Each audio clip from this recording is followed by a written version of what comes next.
Hi, welcome to Karnika blogs.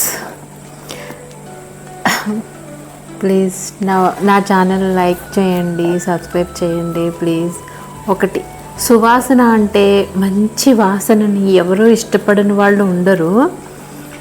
వాసన అందరికీ కొన్ని వాసనలు నచ్చుతాయి, కొన్ని వాసనలు ఒకరికి నచ్చవు.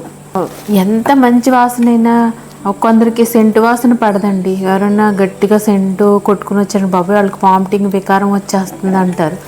కొంతమంది ఏమో బాగుంది అంటారు. ఒకరికి నచ్చింది ఒకరికి నచ్చదు.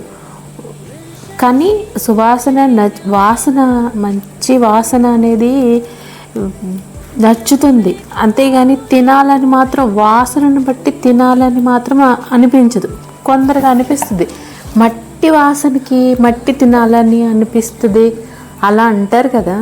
మల్లెపూల వాసన అంటే కొందరికి ఇష్టం. వాసనను బట్టి ఇష్టపడి కొన్ని తీసుకునే ఉంటాయి. కానీ వాసనను బట్టి తినాలనుకునే వాళ్ళు కూడా కొంతమంది తింటారు. మరి మీకు తెలుసో లేదో నాకు తెలుసు, అదొకటే తెలుసు. సువాసనను బట్టి ఒక్కొక్క వాసనను బట్టి ఒక్కొక్క వస్తువును కూడా ఉన్నాయైతే తింటాం. మట్టి ఉంటుంది, ఆ వాసన బట్టి మట్టి తినాలనిపిస్తే తినేస్తారు. కానీ తర్వాత ప్రాబ్లం అవుతుంది. చాలామంది చాక్ పీసులు, కణుకులు పిల్లలు తింటారు చిన్నప్పుడు అని తెలుస్తుంది. ఇంకా ఏవేవో ఇదివరకు అయితే, మరి ఇప్పుడు ఎలా ఉంటున్నారు కొంతమంది, ఏంటి చెవులు గుళ్ళు తింటారని వేయలే, కురుపు పైన వచ్చే పప్పర్లో అలా తినేవాళ్ళు కూడా అవి వాసన ఉంటాయి లేవో తెలియదు. కానీ ఒక్కొక్కళ్ళ ఇష్టం ఒక్కొక్కలాగా అనిపిస్తుంది. కానీ మంచి సువాసన వచ్చే సువాసన ఎలా చెప్పాలి, పెట్రోల్ వాసన ఘాటుగా వచ్చే వాసనలు కూడా ఆ వాసనను బట్టి అవి తినాలనిపిస్తే అలాంటివి మనం తినలేం. ఫర్ ఎగ్జాంపుల్, నేను చిన్నప్పుడు జెండు బామ్ ఉండేది కదా, అప్పుడు అమృతాంజన్ జెండు బామ్, ఇప్పుడు శాస్త్రీ బామ్ అవి వచ్చింది. ఈ పేస్ట్, కోల్గేట్ పేస్ట్ స్మెల్కి మింట్కి తినేసేదాన్నంట చిన్నప్పుడు.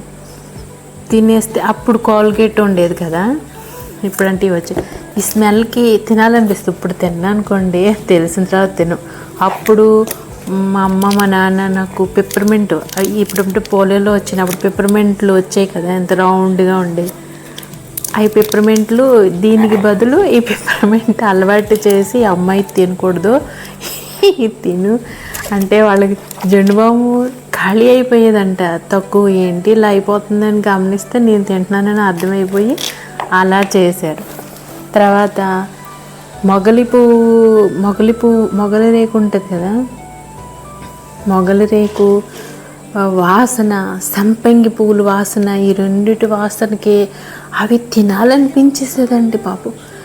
ఎంత అలాగా కంట్రోల్ చేసుకోలేక ఆ పువ్వులు తల్లో పెట్టుకుని అప్పుడు దొరికే, ఇప్పుడు దొరకట్లేదు. మొగలి పువ్వులు, సంపంగి పువ్వులు ఎక్కడ తక్కువైపోయినాయి. ఇప్పుడు ఇంటికి 10 మంది ఇళ్ళల్లో ఒకళ్ళ ఇంటికన్నా సంపంగి పువ్వుల చెట్టు ఉండేది. అప్పుడు చిన్నప్పుడు మేము ఉండే ఏరియాని బట్టి బాగుండే. అప్పుడు తాటేకిళ్ళు ఎక్కువ ఉండేవి, ఇంటికో జామ చెట్టు కంపల్సరీ ఉండేది, అన్నీ ఉండేవి.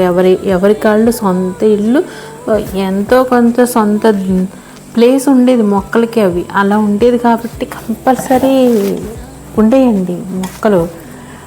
ఎప్పుడు వాళ్ళ ఇల్లు ఇవ్వకపోయినా, వాళ్ళ ఒక్కొక్కళ్ళ ఇళ్ళల్లో లేకపోయినా ఒకళ్ళు ఉన్నాయంటే 10 మందికి పంచేవాళ్ళు. అప్పట్లో అలా ఇచ్చేవారు సంపంగి పూలు. అలా భలే వాసన, పచ్చ సంపంగి గ్రీన్ కలర్లో ఉంటుంది, అది ఎంత స్మెల్. అదొకటి, మొగలి రేకు ఒకటి, 2 ఇంచుమించు ఒకలాగా ఉంటాయి. ఆ వాసనకి తినాలనిపించదు. ఒకసారి పువ్వులు తినేస్తే ఎవరికి తెలియకుండా నీకు ఇదేం జబ్బు అని అనుకోవచ్చు. ఏమో అదొక ఫోబియాలు అంటున్నారు కదా ఇప్పుడు, అలా ఫోబియా ఏమో నాకు.